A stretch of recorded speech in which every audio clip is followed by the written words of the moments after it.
지난주에 이어서 오늘도 민수기 15장 본문으로 말씀을 이어갑니다. 지난주 말씀에서 14장까지 가데스 바네아의 사건을 끝내면서 바로 민수기 15장으로 넘어오면서 하나님께서는 어쩌면 이해하기 어려운, 그것도 지금 당장 제사에 대한 규례가 아니라 너희가 가나안 땅에 들어가거든, 더 미래 얘기하면 38년 후에 일어날 일을 하나님께서 15장에 들어오면서 갑자기 가데스 바네아를 끝나고 난 다음에 이 제사의 규례를 말씀하시는 이유가 뭘까라는 거에 대해서 우리가 함께 나눴습니다. 한마디로 표현하면 이 제사는 소망이라고 제가 말씀을 드렸습니다. 하나님은 소망이라는 것은 그때 가서 이루어지는 소망이 아니라 지금 하나님을 바라며 나가는 것이 소망인 것을 분명히 합니다. 그러니까 이렇게 생각할 수 있습니다. 지금은 광야에 있습니다.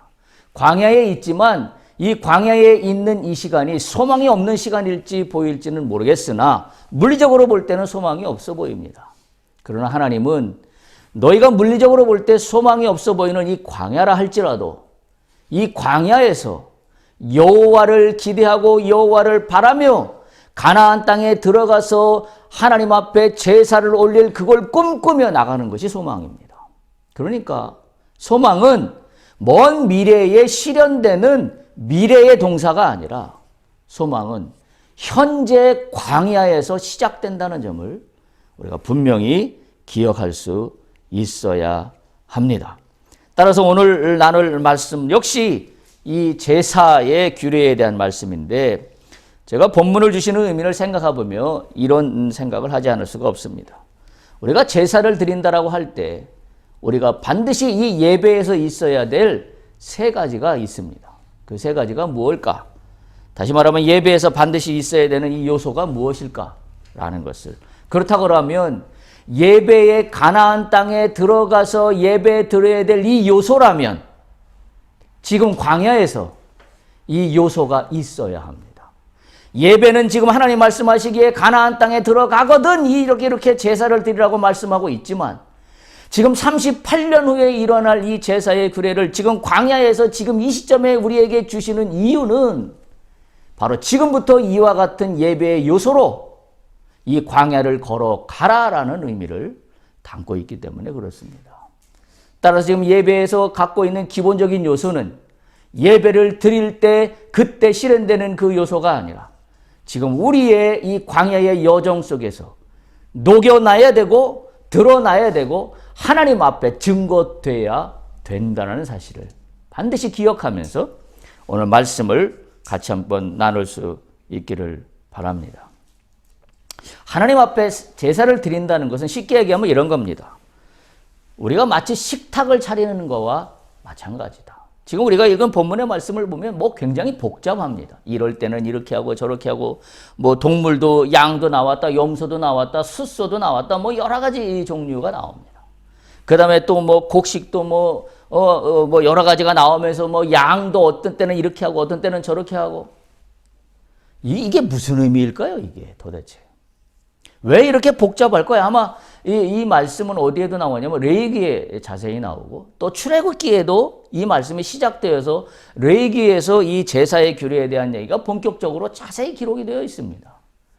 그런데 오늘 15장 민수기에 들어오면서 또 이 내용이 레위기처럼 자세한 내용이 많이는 있지 않지만, 그럼에도 불구하고 우리가 지금 읽은 민수기 15장 1절에서 21절까지만 보더라도 숨이 찰 정도로, 그리고 뭐가 뭔 얘기인지 잘 이해도 안 될 정도로 뭐가 계속 반복되고 뭐가 계속 똑같은 이야기가 진행되고 있는 걸 우리가 봅니다. 이 이유가 뭘까요? 왜 성경은 왜 이것을 이렇게 복잡하게 써나왔을까요?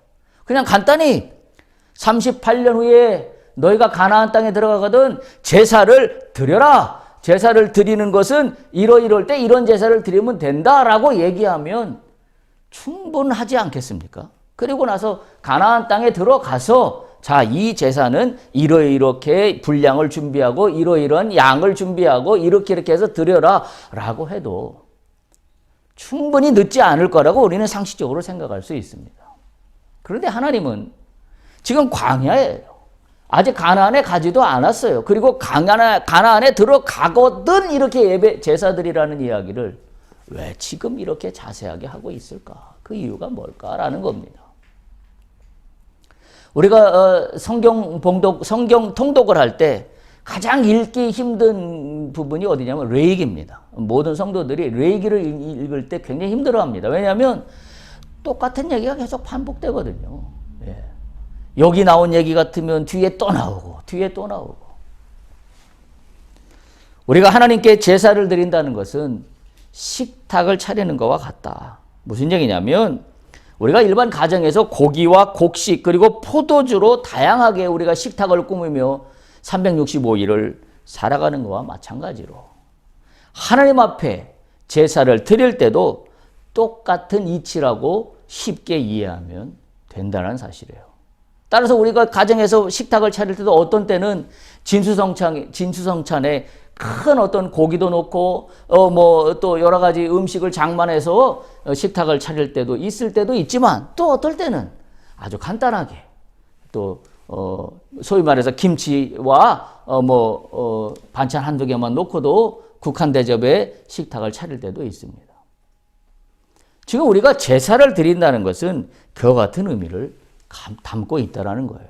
다시 말하면 뭐예요? 무슨 의미입니까? 지금 이렇게 복잡하게 이야기하는 이유는 이럴 때도 하나님 앞에, 저럴 때도 하나님 앞에. 우리 신앙인들이 가장 잘못된 것 중에 하나는 뭐냐면 특별한 걸 좋아합니다. 그래서 하나님 앞에 뭔가 특별한 걸 특별한 때에 특별한 것으로만 드리고 싶어 합니다. 하나님이 말씀하시는 제사는 그런 제사가 아니에요. 이럴 때는 이렇게, 저럴 때는 저렇게, 어느 때든지 하나님 앞에 제사하는 자세가, 하나님 앞에 예배하는 자세가 하나님이 요구하시는 마음입니다. 특히 우리가 광야에 있을 때에는 여러 가지를 생략하기가 너무 쉽습니다. 왜냐하면 광야의 삶이 넉넉하지가 않거든요. 여러 가지가 복잡하고 힘들거든요. 또 여러 가지 갈등들이 존재하거든요. 그러다 보니까 때로는 광야라는 이름으로 내가 모든 걸 면제받고 싶어하는 때가 솔직히 우리 신앙인들에게 있는 마음입니다. 그래서 하나님, 내가 지금 광야의 사정에 있으니 대충 할게요. 이것만 할게요. 네. 우리가 믿는 자들이 하는 얘기가 그 가장 대표적이잖아요. 내가 나중에 좀 안정이 되면 그때 하나님 앞에 큰 헌신으로 함께 하겠습니다. 그러니 지금은 좀 익스큐즈 해주시기 바랍니다. 이게 대부분 갖고 있는 사람들이, 그래서 교회에서도 어느 분들에게 권면을 하면서 하나님 일 좀 하셔야자라고 권면을 하면 대부분 많은 사람들이 거절하는 화법이 이 화법이에요. 내가 지금은 아직 많이 준비가 안 돼 있으니 나중에 하겠습니다. 나중에 하겠습니다. 나중 언제예요? 나중 언제라는 말이에요. 우리가 아까 찬양했어요. 우리가 입고 있는 이 더러워진 예복이라고 내가 입고 있는 이 옷이 더럽다면 그 옷을 지금 당장 벗어야 합니다. 지금 당장 벗고 나를 기다리고 계신 예수님을 맞을 준비의 새 옷으로 갈아입는 것이 우리가 해야 될 일이에요. 나중에 언제예요? 나중에 언제 한다는 이야기입니까? 결국 예배는 여러 가지 요소가 골고루 갖추어져 있어야 한다는 것을 이야기하고 있습니다. 골고루 예배 요소를 갖추지 못하면서 어느 한쪽으로만 편중된 예배. 네. 그래서 제가 개인적으로는 그걸 별로 선호하지 않는다 그랬어요. 예, 소위 말하는 특세. 예. 새벽 기도면 새벽 기도고 기도하면 기도하는 거죠. 물론 의미는 뭔지 알아요. 특별히 이러이러한 목적을 가지고 이런 기간 동안에만 한번 집중해서 기도합시다라는 의미가 충분히 있습니다. 그러나 그게 전부가 아니라는 사실이죠.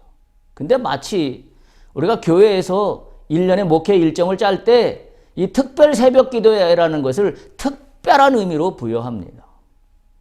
그러면 다른 때 기도하는 것은 시원찮은 기도인가요? 아니면 다른 때 드리는 예배는 시원찮은 예배인가요? 그리고 우리가 특별한 이름으로 이름을 지어야만 그게 특별한 예배인가요? 그건 아니지 않습니까? 그래서 우리의 신앙이 편중돼서는 안 됩니다. 어느 한쪽으로 편중되다 보면 어떤 문제가 생기냐면 내가 특세를 한다? 그러면 그때만 집중해요. 특세를 하면 그때 뭐가 드러날까요? 하나님을 진짜 찬양할까요? 아니에요. 특세를 하는 목적이 있습니다. 뭘 이루어 주시옵소서. 뭘 나에게 주시옵소서. 뭘 해결해 주시옵소서. 저는 그래서 특세라는 이름을 별로 제가 선호하지 않습니다. 그럼에도 불구하고 오늘날 교회들이 특세라는 것을 하는 이유는 그것도 안 하니까, 성도들이 그것도 안 하니까 이거라도 해서 불러내서 기도를 해야 된다는 그 의미가 분명히 있다는 것은 저도 인정합니다. 그러나 그것이 마치 신앙의 스페셜처럼 여긴다는 사실이에요. 우리의 신앙이 하나님 앞에 날마다 걸어가는 일상의 자그마한 거 하나가 진짜 스페셜한 건데 우리는 어떻게 생각하냐면 스페셜한 때에 스페셜한 방법으로 스페셜하게 헌신해야만 이것이 하나님 앞에 드리는 큰 거라고 잘못 생각합니다. 하나님은 그런 걸 원하는 게 아니에요. 하나님은 그걸 원하는 게 아니라는 사실입니다. 우리가 그 사실을 기억한다면 오늘 본문에서 하나님께서 지금 아직 가나안에도 들어가지 않았는데 가나안에 들어가거든 너희가 제사를 이렇게 드리라고 말씀하시는 그 의미가 다시 말하면 제사에서 갖춰야 될 기본적인 요건이 세 가지가 있습니다. 그 세 가지를 지금부터 말씀드립니다. 첫 번째, 제사에서 가장 중요하게 여겨야 되는 예배 드릴 때 가장 중요하게 여겨야 될 첫 번째 요건은 죄사함입니다. 죄사함이에요. 특세가 아니에요. 특별한 목적을 이루기 위한 게 목적이 아니에요. 우리가 예배를 할 때의 가장 중요한 기본 요건은 죄사함입니다. 본문은 15장에 들어오면서 말씀드린 대로 제사의 규례에 대해 자세한 내용을 담고 있습니다. 그런데 이렇게 자세하게 이야기하고 있다는 걸 우리가 다시 한번 확인하지 않을 수가 없습니다. 우리가 읽은 오늘 본문 민수기 15장 4절부터 잠깐만 보면 고운 가루 10분의 1에 기름 4분의 1 흰을 섞어라. 또 5절에 보면 어린 양이면 전제로 포도주 4분의 1 흰을 준비해라. 또 6절에 보면 순양이면 소재로 고운 가루 10분의 2에 기름 10분의 1 흰을 섞어서 준비해라. 7절에 보면 번제나 다른 제사로 드리는 제물이 어린 양이면 전제로 포도주 4분의 1 흰을 준비해라. 또 9절에 보면 소재로 고운 가루 10분의 3 에바에 기름 반 흰을 섞어서 그 숫송아지와 함께 드리라. 또 10절에 보면 전제로 포도주 반 흰을 드리라. 굉장히 복잡합니다. 굉장히 복잡합니다. 왜 이렇게 세세하게 이야기하고 있을까요? 이유는 단 하나예요. 중요하기 때문입니다. 중요하기 때문입니다. 성경은 반복되어서 나오는 구절이 갖는 의미는 그것이 중요하기 때문이에요. 우리는 거꾸로 반복되어서 나오는 구절은 에이 또 나왔네 하고 스킵하고 싶어 합니다. 아니 저 아까 읽었던 말씀 아니야? 하고 대충 눈으로 훑고 지나갑니다. 그래서 레위기를 이해하기가 쉽지 않아요. 왜냐하면 계속 눈으로 그냥 대충 훑고 지나가기 때문이에요. 나온 것 같은데 아니 또 그 얘기가 그 얘기네. 근데 기억하십시오. 이렇게 자세하게 반복하며 언급하고 있는 이유는 하나님이 생각하시기에 이것이 매우 중요하기 때문입니다. 매우 중요하기 때문이에요. 특별히 구약시대에 제사가 갖는 의미가 뭐죠? 구약시대에 제사가 갖는 의미가 속죄잖아요. 속죄잖아요. 그러니까 제사의 문제는 구약시대에는 죄사함과 직접적인 관계가 있는 게 이 제사예요. 그러니까 하나님이 지금 말씀하시는 이 제사의 이 규례가 까다롭게 여겨질 정도로 자세하게 이럴 땐 이래라 저래라고 하는 이유는 뭐예요? 우리의 죄를 속죄하는 문제가 그리 쉽지 않다. 간단한 문제가 아니다. 너희의 죄가 쉽게 뽑히지 않는다. 구약에서 이 제사의 의미는 죄사함입니다.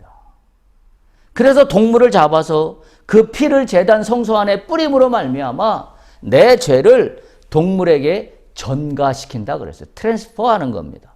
나의 죄를 내가 어찌할 수 없으니 대신 제물을 삼아 그 제물을 하나님 앞에 드림으로 말미암아 내 죄를 사하는 절차가 지금 구약시대에 나와 있는 이 제사의 의미이기 때문에 그렇습니다. 그러면 민수기 14장까지 끝나면서 민수기 15장에 왜 이 제사의 이야기가 나왔을까요? 우리는 충분히 짐작할 수 있습니다. 왜 제사의 이야기가 갑자기 나왔습니까? 14장 가데스 바네아를 끝나고 난 다음에. 왜 나왔을까요? 이스라엘 백성들이 갖고 있는 죄의 문제 때문에 그렇습니다. 너희가 이 죄를 해결하지 않고서는 가나안에 갈 수 없기 때문에 그렇습니다. 그래서 가데스 바네아의 불신앙의 사건을 보면서 하나님은 마지막 결단을 내리시는 겁니다. 1세대를 다 죽게 하시고 2세대로 하여금 가나안 땅으로 걸어가는 이 시점에 하나님은 이제부터 너희가 광야를 뭘로 걸어갈 것이냐? 첫 번째, 죄사함을 가지고 걸어가라 라는 겁니다. 그 죄사함을 갖고 걸어갈 때 가나안 땅에 들어가서 그 죄사함은 완성이 됩니다. 이게 그냥 하나의 사건으로 존재하는 게 아니라 지금부터 이루어질 죄사함입니다. 우리가 찬양어처럼 천국에 들어가 주님을 맞을 예복이 준비되었는가? 주님을 맞을 예복이 준비되었습니까? 주님이 맞을 나의 예복은 무엇입니까? 특세입니까?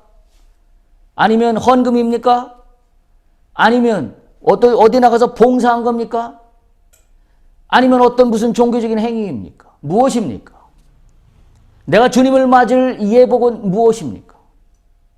단 하나밖에 없어요. 예수의 보혈로 말미암아 힘입는 죄사함 밖에는 내가 입을 예복은 없습니다. 지금 민수기 14장을 끝나면서 하나님은 갑자기 15장에 죄사의 규례를 말씀하시는 이유는 이스라엘 백성들의 이 죄의 문제가 해결되어야만 하기 때문입니다. 그래서 민수기 14장에 보면 이들은 그렇게 이스라엘 백성들이 고백했었습니다.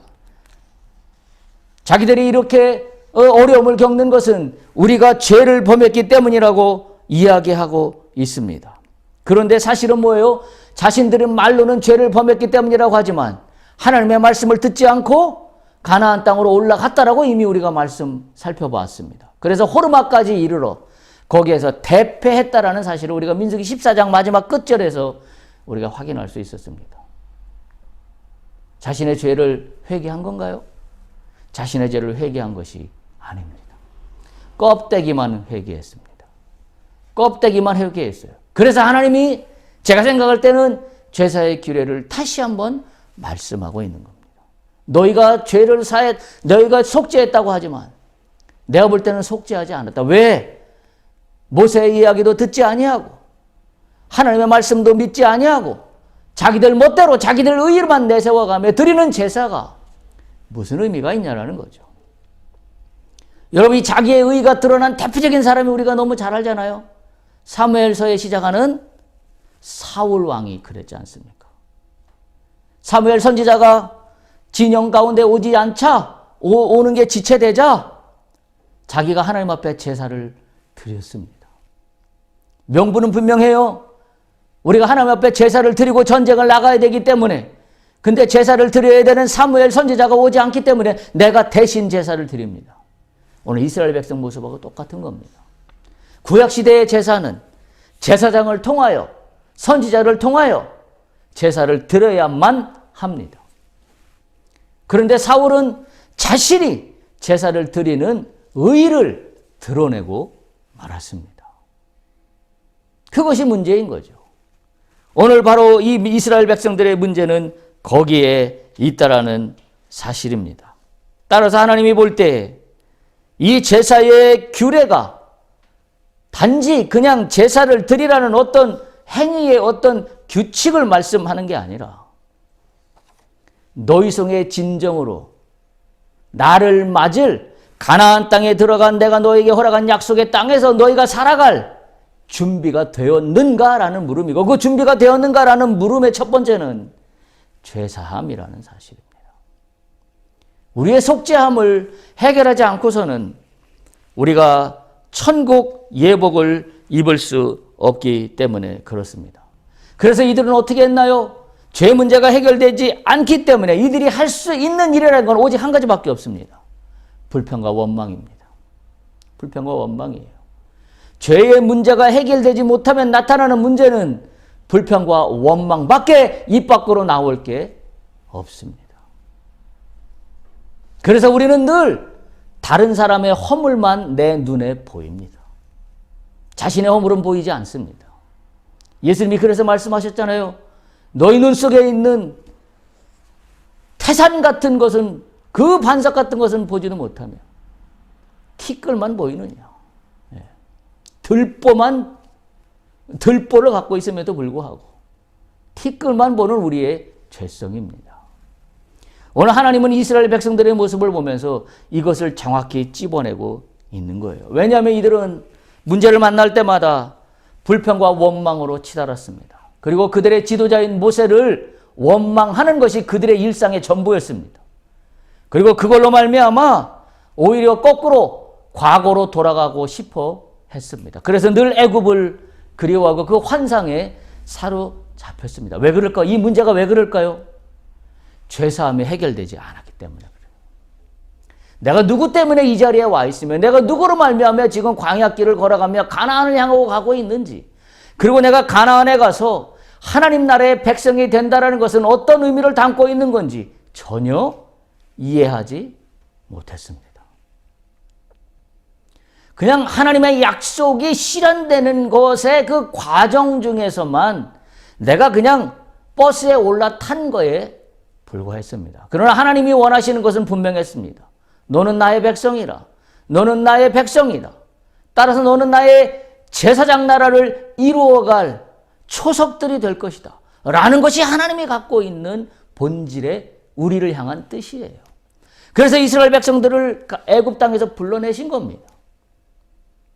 따라서 애굽 땅을 나와서 가나안 땅으로 향하는 이 여정의 가장 중요한 의미는 뭐냐면, 이 광야 기간 동안 내가 하나님 나라의 백성이 되는 자격을 갖추는 훈련을 하는 겁니다. 그런데 이들은 어떻게 했나요? 이를 만날 때마다 불평과 원망이 하늘을 찔렀습니다. 결국 하나님 귀에 들렸습니다. 성경에 보면 하나님 귀에 들렸다라고 했어요. 이들이 원망하는, 악평하는 소리가 하나님 귀에 들렸다라고 했어요. 여러분, 오늘 우리에게 닥친 이 광야의 현실을 어떻게 걸어가고 있습니까? 불평으로 걸어가지 않습니까? 또는 원망함으로 걸어가지 않습니까? 우리가 다시 한번 이 문제를 해결해야만 하는 그와 같은 말씀을 우리가 지금 대하고 있다는 사실을 기억할 수 있기를 바랍니다. 이 문제를 해결하지 못하고 가나안을 향해 가는 시간이 오히려 얼마나 위험천만한 시간인가 하는 것을 깨달아야 합니다.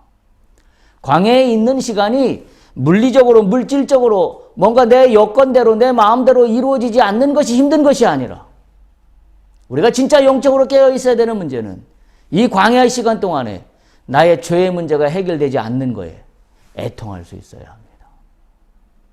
애통할 수 있어야 이 문제를, 이 광야를 넘어갈 수 있다는 사실이에요. 그러니까 우리가 한 가지 팁을 얻을 수 있어요.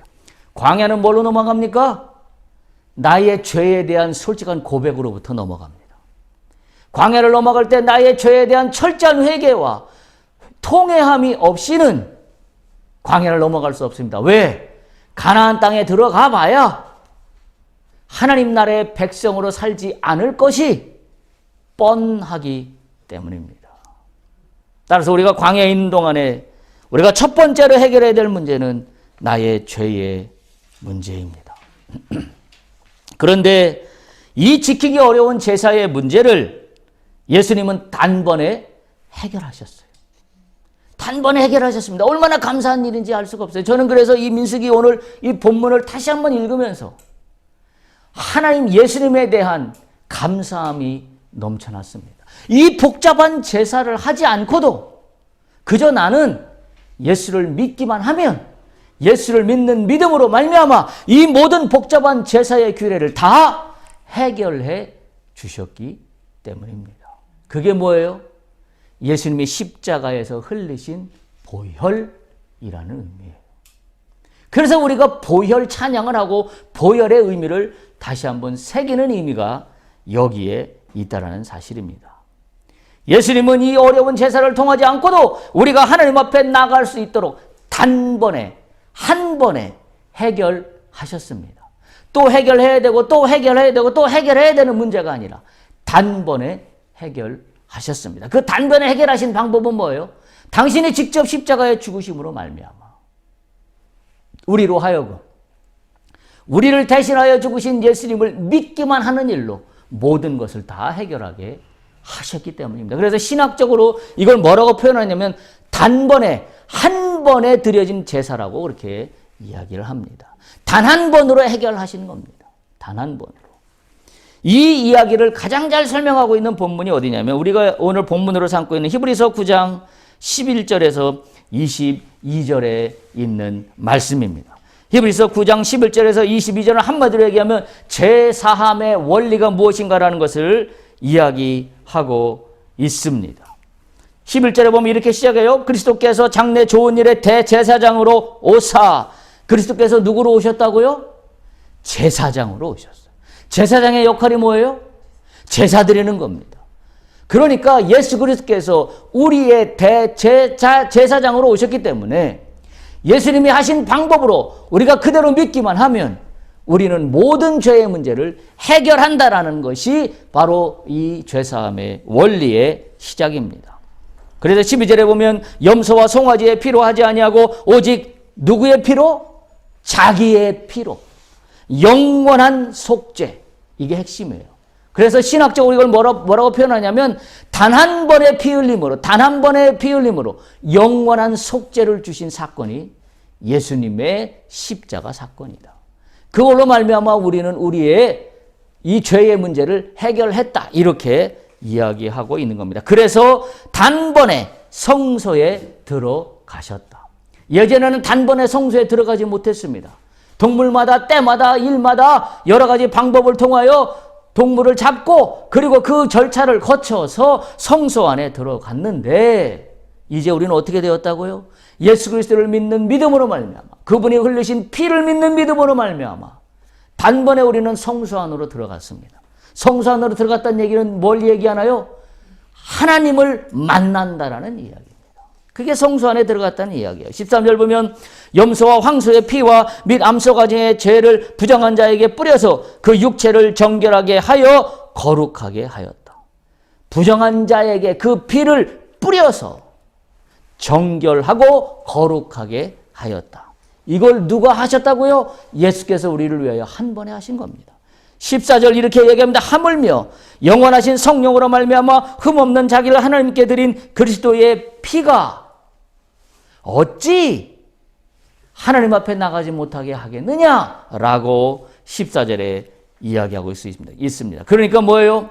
영원하신 성령으로 말미암아 흠없는 예수 그리스도의 피로 말미암아 우리는 성소로 나아가 하나님을 섬기게 되었다라고 그렇게 이야기하고 있는 겁니다. 그러므로 15절 이렇게 얘기하고 이로 말미암아 그는 예수 그리스도는 새 언약의 중보자이시니 이는 첫 언약 때의 범한 죄에서 속량하려고 죽으사 부르심을 입은 자로 하여금 영원한 기업의 약속을 얻게 하려 하심이라. 예수 그리스도의 보혈로 말미암아 우리는 뭘 얻었어요? 영원하신 하나님의 약속의 기업을 얻게 되었다는 사실입니다. 18절 이렇게 이야기합니다. 이러므로 첫 언약도 피 없이 세운 것이 아니다. 그러므로 20절 이렇게 갑니다. 우리가 읽었던 부분이죠. 이는 하나님이 너희에게 명하신 언약의 피라. 언약의 피입니다. 언약의 피는 뭐예요? 예수를 믿는 겁니다. 예수를 믿는 거의 핵심은 뭡니까? 내가 주여 주여 하면 예수를 믿는 건가요? 아닙니다. 예수를 믿는 거의 핵심은 나의 속죄함입니다. 나의 죄사함입니다. 그러므로 21절 이렇게 이야기합니다. 이와 같이 피를 장막과 섬기는 일에 쓰는 모든 그릇에 뿌렸느니라. 우리가 이 죄사함을 얻는 일은 뭐예요? 우리의 삶에 우리의 신앙의 모든 영역에 예수 그리스도의 보혈의 피가 뿌려져야 합니다. 우리가 예배에 나오는 이유가 여기에 있습니다. 예배에 나와서 하는 예배의 본질이 뭐냐? 오늘도 예수 그리스도의 보혈의 피가 나의 더럽고 추한 일주일 동안의 나의 이 추한 죄 앞에 예수의 보혈의 피가 뿌려지기를 소망하는 거예요. 그래서 예배에 나오는 겁니다. 비나이다 비나이다 하려고 예배 나오는 건 그거는 저 뒤에 있는 얘기예요. 첫 번째는 바로 그와 같은 이유예요. 예수 그리스도의 보혈의 피가 내 삶과 내 장막과 내 하는 모든 일들 속에 뿌려지게 하는 겁니다. 그게 예배예요. 예수 그리스도의 보혈의 피가 오늘 여러분들의 모든 삶의 영역에 뿌려지기를 간절히 축복합니다. 거기가 우리가 살 길이에요. 거기에만 우리의 살 소망이 있습니다. 우리가 살아봐서 알잖아요. 내가 이러면 이런 대로 저러면 저런 대로 내가 드러나는 일은 단 하나밖에 없어요. 뭡니까? 내 의예요. 내 의. 내가 옳다라는 내 의예요. 내 의를 덮지 않는 한 가나안 땅에 갈 수 없습니다. 내 의를 덮지 않는 한 예수를 영접할 예복은 나에게 없습니다. 우리가 천국에 들어갈 때 무슨 예복으로 들어갈 겁니까? 이 죄의 속죄함의 문제를 해결하고 천국의 문으로 들어가는 것이 진짜 아름다운 예복을 준비한 자입니다. 아름다운 예복을 준비한 자예요. 그런 의미에서 오늘 우리에게 광야의 삶이 있다는 사실입니다. 22절 이렇게 히브리서는 이어갑니다. 율법을 따라 거의 모든 물건이 피로써 정결하게 되나. 이거 반드시 기억하십시오. 제가 신학대학원 다닐 때 반드시 암기해서 달달달달 외워야 됐던 문구가 이 22절입니다. 가장 중요하기 때문에 그래요. 모든 물건이 피로써 정결하게 되나니 피 흘림이 없은 즉 사함이 없느니라. 이게 기독교의 원리예요. 이게 예수 그리스도를 믿는 원리입니다. 따라서 우리가 날마다 우리의 삶의 자리에 나갈 때 우리가 해야 될 일 중에 일은 뭐냐면 주여 나를 당신의 보혈의 피로 나를 정결케 하시옵소서. 당신의 보혈의 피로 나의 삶의 영역들을 정결케 하시옵소서. 당신의 보혈의 피로 당신의 피 흘림이 헛되지 아니하도록 나의 더럽고 추악한 나의 의들을 주님의 보혈의 피로 덮어 주시옵소서. 이 문제가 반드시 해결되어야 되는 사항입니다. 그래서 우리는 예수 그리스도를 믿는 믿음으로 말미암아 그분이 흘리신 피가 우리를 정결하게 하셨다라는 사실입니다. 이 피로 말미암아 우리는 하나님의 언약을 확증하게 됩니다. 이 사실을 분명히 알아야 합니다. 이 죄사함의 토대 없이 세우는 우리의 신앙은 모든 것이 헛수고일 뿐입니다. 이걸 우리가 반드시 기억해야 됩니다. 왜냐하면 오늘 우리가 읽었던 히브리서 9장 22절 말씀을 보면 다시 한번 보면 모든 물건이 피로써 정결케 되나니 피 흘림이 없은즉 사함이 없다라고 말씀하고 있기 때문입니다. 오늘 말씀이 다 맞춰지지 않았습니다만은 여기서 끊고 다음 주로 이어가도록 하겠습니다. 우리는 예수 그리스도를 믿는 믿음의 사람들입니다. 예수 그리스도를 믿는 믿음으로 예배의 자리에 나온다고 하는 것의 첫 번째 본질은 죄사함입니다. 이 죄사함을 잊지 않아야 합니다.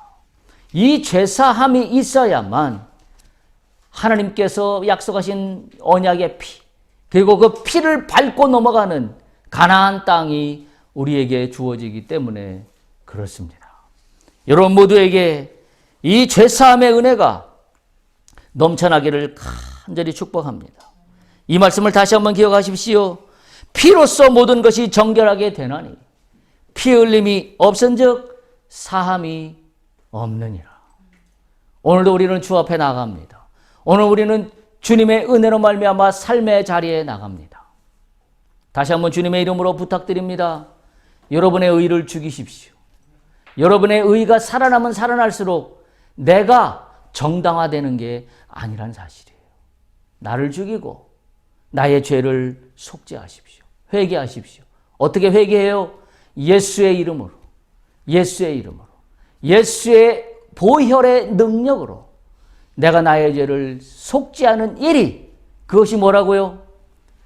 광야를 거쳐 가나안으로 들어가는 본질적인 문제인 것을 우리가 오늘 반드시 기억할 수 있기를 바랍니다. 다시 한번 반복합니다. 민수기 14장을 끝내며 15장 제사의 규례를 말씀은 하나님의 본뜻은 광야를 걸어가는 이유가 뭔지를 너희가 깨달으라는 겁니다. 왜 광야를 걸어가나요? 하나님 나라의 백성이 되기 위해서입니다. 하나님 나라의 백성이 돼야 가나안 땅에 들어가서 하나님의 진짜 백성으로 살아갈 수 있습니다. 그 훈련을 지금부터 하는 겁니다.